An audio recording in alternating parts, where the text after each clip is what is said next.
Hello, my name's Helen Snelson and I am a member of the Clements Hall Local History Group here in York and also an experienced history teacher of many years and now a history teacher trainer.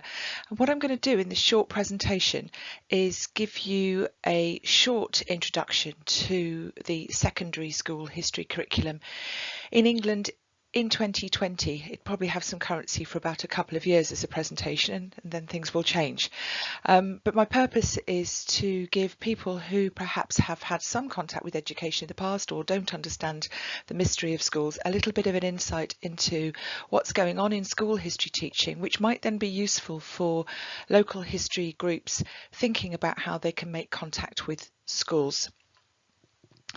So, I'm afraid I can't claim to be an expert in primary at all. This is very much the secondary history curriculum. And to start with, let's just run through who is currently learning history at secondary school.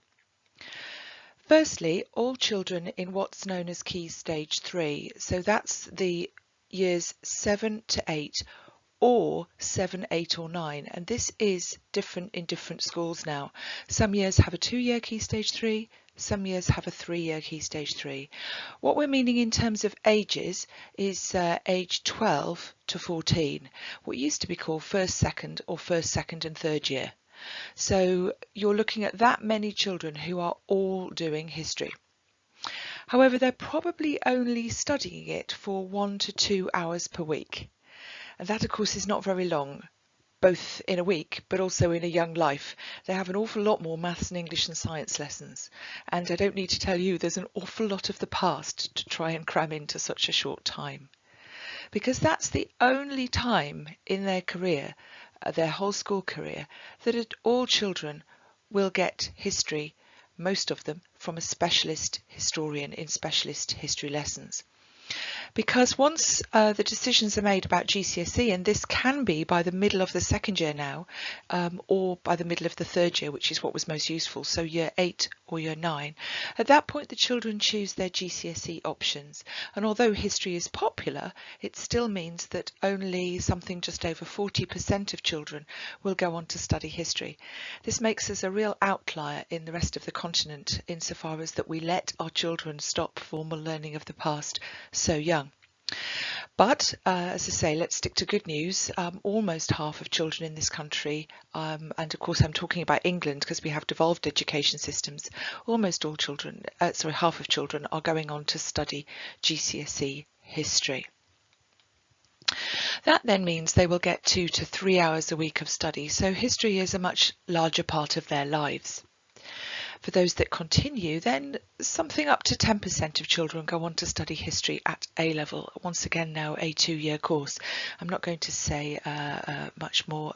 Well, I've got one more slide about A level, but those are the children, not all of whom may be going on to think of going to university, although many will. Certainly not most of them to do history, but history is actually a very popular option. That makes it a very popular option at A level. At that stage, you've got a lot more subject going on in your life. So about 4 to 5 hours of the week, they will be doing their history study. And that suddenly means for those students who've persisted with history that long compared to the other European colleagues that they have, they'll be doing more history than colleagues in European schools elsewhere who are still studying history. Okay, so who teaches history in schools? Well, mostly, but now I'm confident it's mostly teachers with a history or history related degree. What I can say is the good news in York is we are in a much stronger position. We have a fantastically qualified history staff, much more experienced. York schools are much more stable than the average, and certainly history departments are much more stable. So we have older teachers as well, because most teachers nationally across the country are very young. There's been a tremendous churn in the teaching profession, and because of the cuts to services, it's much cheaper to employ young staff. So generally the teaching profession is incredibly young now. But again, in York we buck the trend nicely, and so we have both wonderful young colleagues but also colleagues with years of experience, and we are the better for it. I'm afraid to say it's taught by mostly white people. That is a problem, which is something that is we seek to try and overcome. But of course, until more people who are non-white are studying history in school and therefore doing degrees and then carrying on, that's going to take a while to change. And some have a history specialist training. Now, again, this is controversial, but in fact, a lot of teacher training courses in the last few years have not focused very much on the subject specialism. So whereas a university teacher training course would give a lot of subject specialist training, history or chemistry or geography or whatever you're doing, that has not been the case with school-based training. There are signs of it shifting, but it is the case that a lot of colleagues may not have had much training in how to specifically teach history as opposed to how to teach. Again, I think it's fair to say that that is a bit different in York because lots of people applied to be history teachers in York. So head teachers in York have the pick of the crop, if you like. Okay, so let's go in back from top to bottom. What history is learned at A-level? It's British, it's European world. It's mainly got a British flavour. It has to have by the rules that are set out by the government. But there are European world options as well. I'd say mainly European. The topics that are chosen have to range over 200 years. That doesn't mean the whole 200 years is studied, but it means that you can't have all of your examined A-level units, your topics, which are within one 50-year period. So, for example, when I chose the A-level course a few years back, I chose the Wars of the Roses and then Germany in the modern period, and of course, therefore, completely smashed the 200-year rule and was home and dry. But I couldn't, for example, have done a topic to do with Britain in the early 20th century alongside a topic of Germany in the 19th century and 20th century because I wouldn't quite have been over the 200 years. They study history in depth and in breadth, so the papers are typically, say, a paper that covers a 50-year period and then a top paper that might cover a 100-year period. Again, that's a broad rule of thumb because, of course, some history, an awful lot happens in a very short time. So sometimes the depth studies are a little shorter and likewise sometimes the breadth studies are a bit longer. Then one of the components which still exists at A-level, hurrah, is the personal study, which is like a mini dissertation. And when it's possible for colleagues to do this at its best, then you get students who have a free choice within the constraints of the exam board of topic. Actually, what most schools have to do for logistics purposes is give a very small range of topics which students can choose from, or indeed constrain them to one big topic and then work smaller studies within it. But it is nevertheless something that is not done in the exam hall. So think of it more like perhaps an undergraduate dissertation in a mini level. And then, depending on the exam board, there are 2 or 3 SAT exams at the end of the second year of study, so in upper 6th.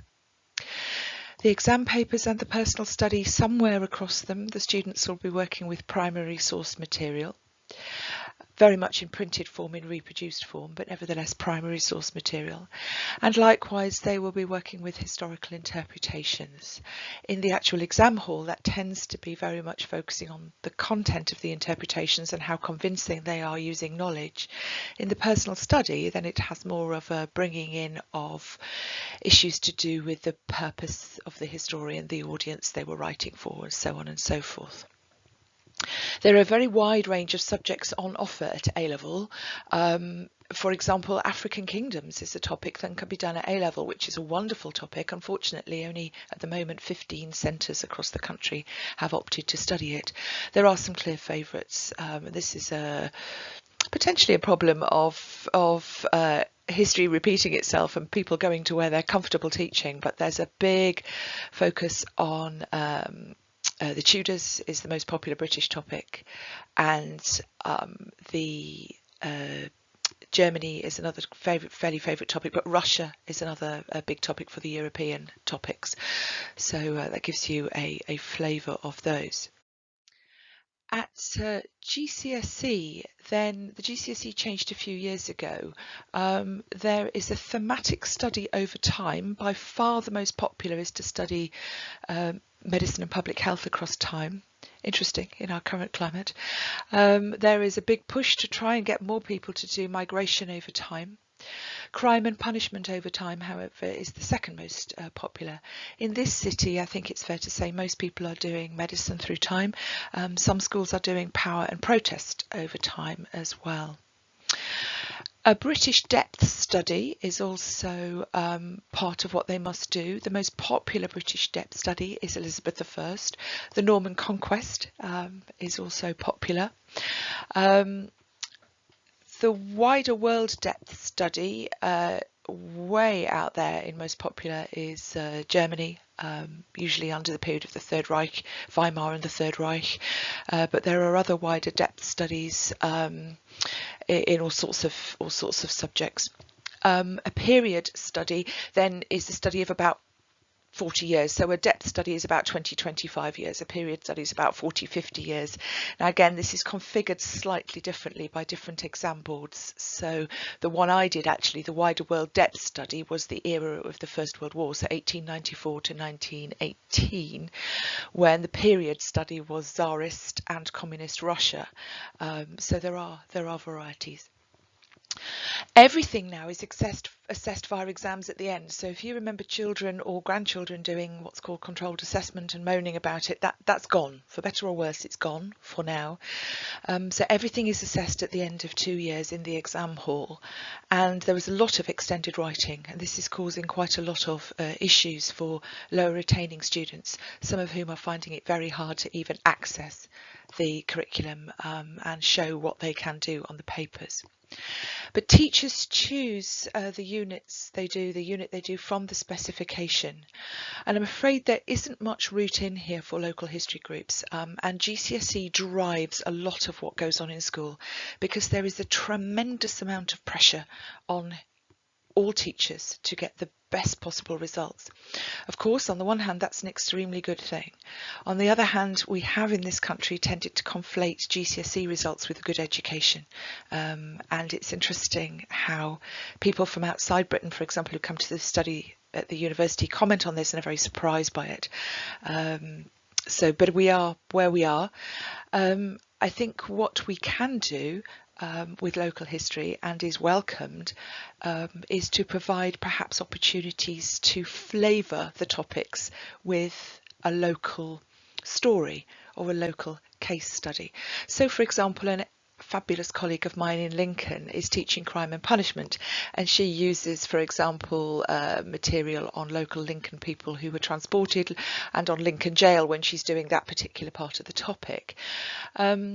It's welcomed by teachers because it obviously is building in local history, which can make things less abstract. It also, a good story helps children to remember. So that's the way in with things like GCSE. But apart from that, it is important to understand that teachers are not just being difficult when they say they haven't got time.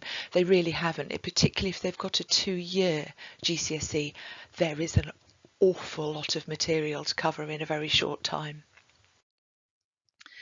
So at Key Stage 3, teachers still have an awful lot more choice. You may say, what's happened to the national curriculum? Well, it still exists, but most schools don't have to follow it anymore because they're academy schools and they are exempt. That said, it still informs what we do.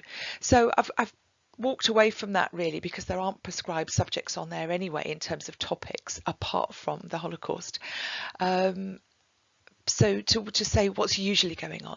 So what's usually going on is history being taught from 1000 to 2000, mostly British, an increasing focus on that history being more representative, and an increasing focus, because Ofsted is looking for this, and I think actually this is a good thing, on the history that children learn being much more of a coherent narrative.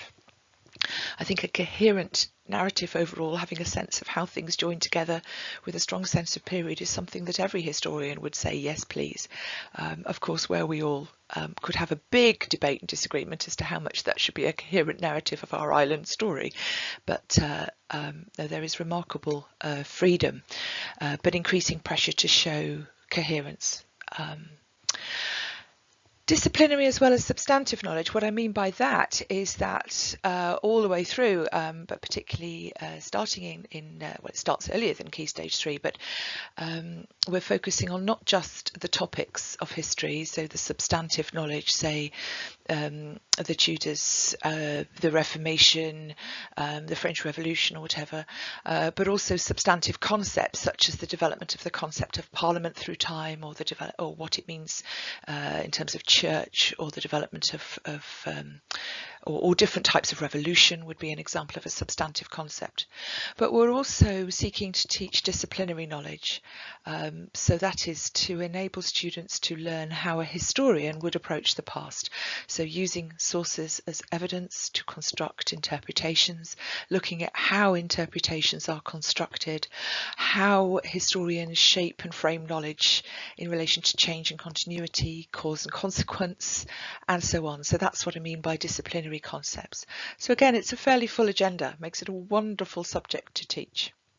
This is certainly the opening for more local history, I would suggest, but again, a lot of teachers are quite frightened of it because they tend to be young and not from the area, so this is perhaps where local history groups can help. So what are history teachers talking about at the moment in terms of what will be the things which will float their boat? Well, I'm afraid the first one won't be a way in for local history groups because, as you can imagine, as I'm recording this, which is 1st of October 2020, how to adapt to teaching and working in COVID classrooms and schools is at the forefront of everybody's minds. It is exhausting in schools at the moment. Colleagues are screaming out on Twitter and Facebook about how hard it is to be constantly trying to cope with everything. So there isn't much, can I say, bandwidth for anything else at the moment, and that is a reality that we have to live with and have to nurture our teachers to survive at the moment. They're desperately worried about how to keep stretching those who have had a, shall we say, a good lockdown, insofar as that they have continued learning, continued flourishing, continued flying, and those for whom the gap between the children who are attaining most and the children who are attaining least has got wider.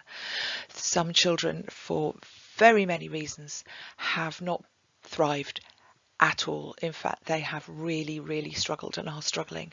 And how to close that gap between those who have and have not is a huge obsession across schools and a huge concern, of course, therefore, within history. At the same time, a huge commitment to teach a more representative and decolonised past, work that was already ongoing but which has now had new impetus with the events of 2020. We are not doing well. We are not giving all students the sense that they have a past. I am not fully convinced in classrooms that children leave with an understanding that 50% of everyone in the past was a woman.